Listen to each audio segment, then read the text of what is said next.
মুয়াজ্জিনকে আমার জীবনের শ্রেষ্ঠ রাহবার মনে করুন।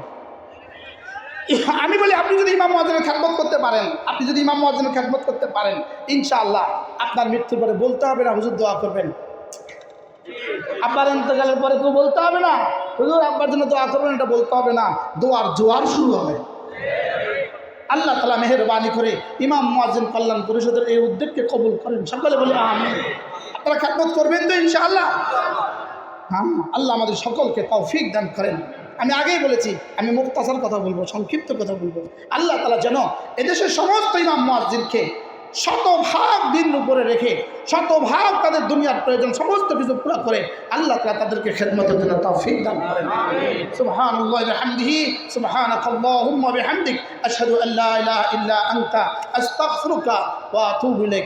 অনিবার্য কারণে আগামীকালকে আমাদের জেলা জামে মসজিদের ইসলাহি মজলিসটা মুলতবি, অনিবার্য।